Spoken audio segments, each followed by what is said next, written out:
قال فاهبط منها، آپ یہاں سے اتر جائیے، یہاں سے آپ نکل جائیے، اتر جائیے، نکل جائیے، آپ کو بتاتے ہیں بعد میں بھی۔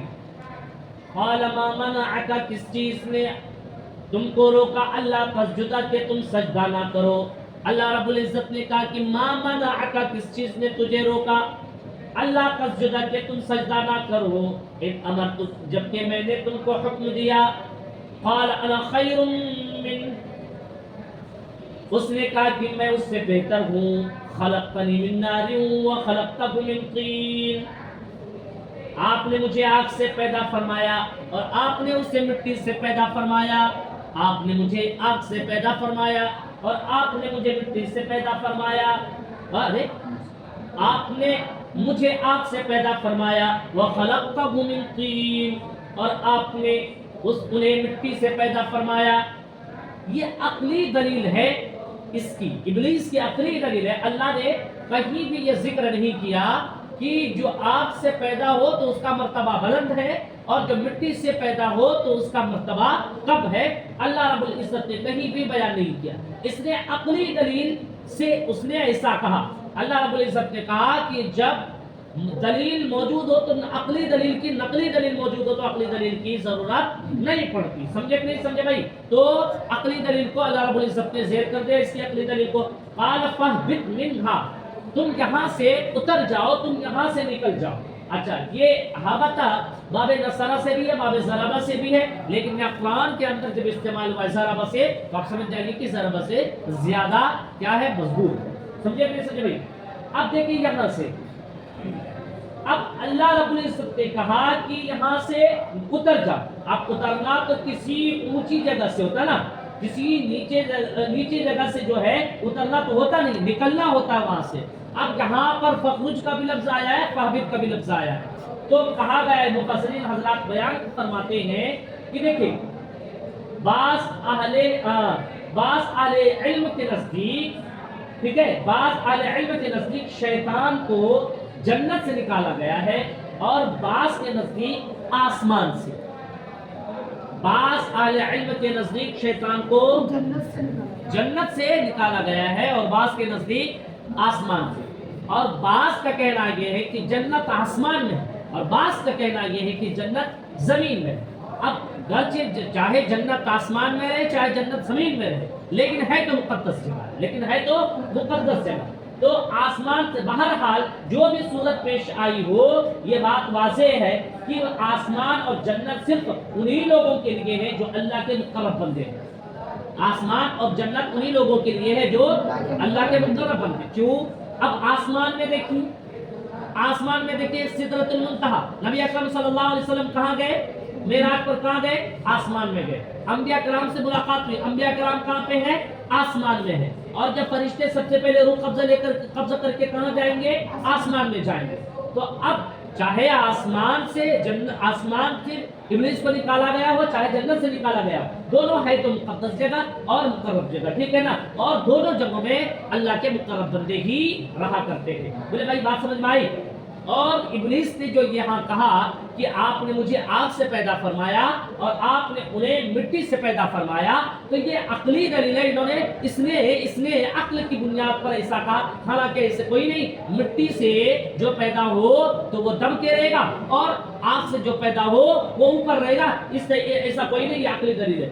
قال فاهبط منها فما يكون لك ان تتكبر فيها، اللہ رب العزت نے کہا یہاں سے نکل جاؤ، یہاں سے اتر جاؤ، تمہارے لیے ممکن نہیں کہ تم اس میں رہ کر بڑا بنو، جنت میں رہ کر آپ کیا کرو، تم بڑائی کا اظہار کرو، بڑا بنو۔ فخرج، نکل جاؤ، انک من الصاغرین، تم ذلیل و رسوا میں سے ہو۔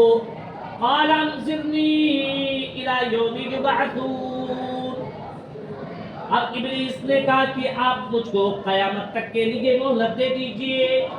قال انک من المنظرین، اللہ رب العزت نے کہا کہ جاؤ تمہیں مہلت دے دی گئی۔ اب ابلیس کہتا قال فبما اغویتنی لاقعدن لهم صراطک المستقیم،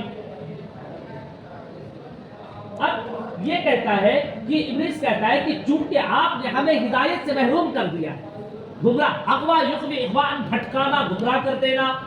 قال فبما اغویتنی، چونکہ آپ نے مجھے ہدایت سے محروم کر دیا گئے، چونکہ آپ نے ہدایت سے مجھے محروم کر دیا گئے، لأقعدن لهم صراطك المستقیم، تو میں ضرور بال ضرور ان کے لیے آپ کے سیدھے راستے پر بیٹھ جاؤں گا، تو میں ضرور بال ضرور ان کے لیے آپ کے سیدھے راستے پر بیٹھ جاؤں گا. ثم لآتینہم من بین ایدیہم ومن خلفہم وعن ایمانہم وعن شمائلہم، پھر میں ان لوگوں کے پاس آؤں گا، ان لوگوں کے آگے پیچھے دائیں بائیں سے، ہر جانب سے میں ان لوگوں کے پاس آؤں گا. وَلَا تَجِدُ أَكْثَرَهُمْ شَاكِرِينَ، آپ زیادہ تر لوگوں کو شکر گزار نہیں پائیں گے، آپ زیادہ لوگوں کو شکر گزار نہیں پائیں گے. وَلَا تَجِدُ أَكْثَرَهُمْ شَاكِرِينَ، آپ زیادہ تر لوگوں کو شکر گزار نہ پائیں گے.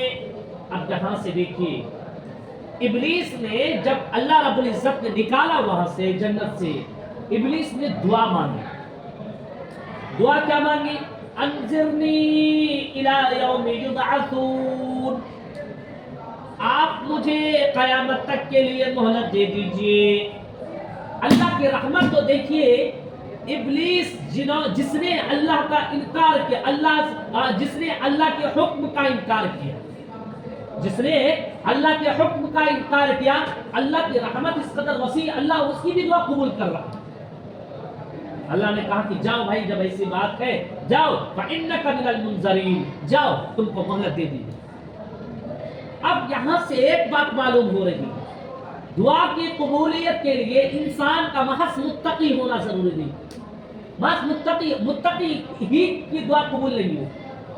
دعا قبول کرنے کے لیے اللہ کسی بھی انسان کی دعا قبول کر لیتا ہے جس انسان کے سامنے عاجزی اور انکساری ہو، گرچہ وہ کتنا بھی گناہ گار کیوں ہو. بات سمجھے کہ نہیں سمجھے بھائی؟ بات سمجھے کہ نہیں سمجھے؟ اگر متقی لوگوں کی ہی دعا قبول ہوتی تو ابلیس کی دعا یہاں قبول نہیں ہوتی، اور ابلیس کا دماغ نہیں بنا ہے. ابلیس نے کہا کہ اللہ ٹھیک ہے، آپ بھیج رہے ہیں، نکال رہے ہیں، لیکن ایک کام کیجیے نا، ہم کو آپ مہلت دے دیجیے. اللہ نے کہا کہ جاؤ فَإِنَّكَ مِنَ الْمُنظَرِينَ، جاؤ تم کو مہلت دے دی.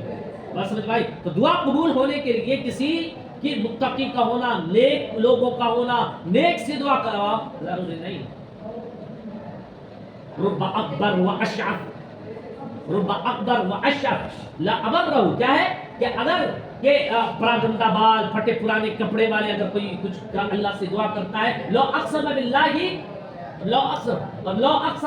رب اکبر و اشعث، اگر اللہ کی قسم کھا لے پراگندہ بال، پھٹے پرانے کپڑے والے، سمجھے، تو لابرہ، یقیناً اللہ رب العزت اسے کیا کرتا ہے؟ پورا کرتا ہے. اللہ رب العزت اسے پورا کرتا ہے. تو کہیں بھی اگر آپ کو ٹرین میں بعض لوگوں نے تو دھندا بنا لیا ہے، لیکن آپ جو راہ چلتے ہوئے لوگوں کو دیکھتے ہیں کہ ایسے لوگ ہیں کہ جو چل رہا ہے پاگل ہے، مجنون ٹائپ کے ہیں، مطلب ایسے لوگوں سے بھی دعا کروا سکتے ہیں. آپ دعا کرنے کے لیے کسی کو بھی بول سکتے ہیں، ضروری نہیں آپ ضروری نہیں کہ آپ نے ایک شرابی ہے اور شرابی ہے، آپ ایک اچھی حالت میں جب اس سے ملے تو آپ نے اس کو دعا کے لیے کہا، دوسرے ساتھی نے کہا پڑھا تو پھر آدمی اس سے دعا کروا دیتے ہیں. ابلیس سے بڑا، ابلیس کو جو دھکار کر نکالا گیا، ابلیس سے بڑھ کر تو وہ نافرمان تو نہیں ہے. سمجھے کہ نہیں سمجھے؟ دعا قبول کرنے کے لیے انسان اور شخص کا متقی ہونا ضروری نہیں. وَبِمَا أَغْوَيْتَنِي لَأَقْعُدَنَّ لَهُمْ صِرَاطَكَ الْمُسْتَقِيمَ،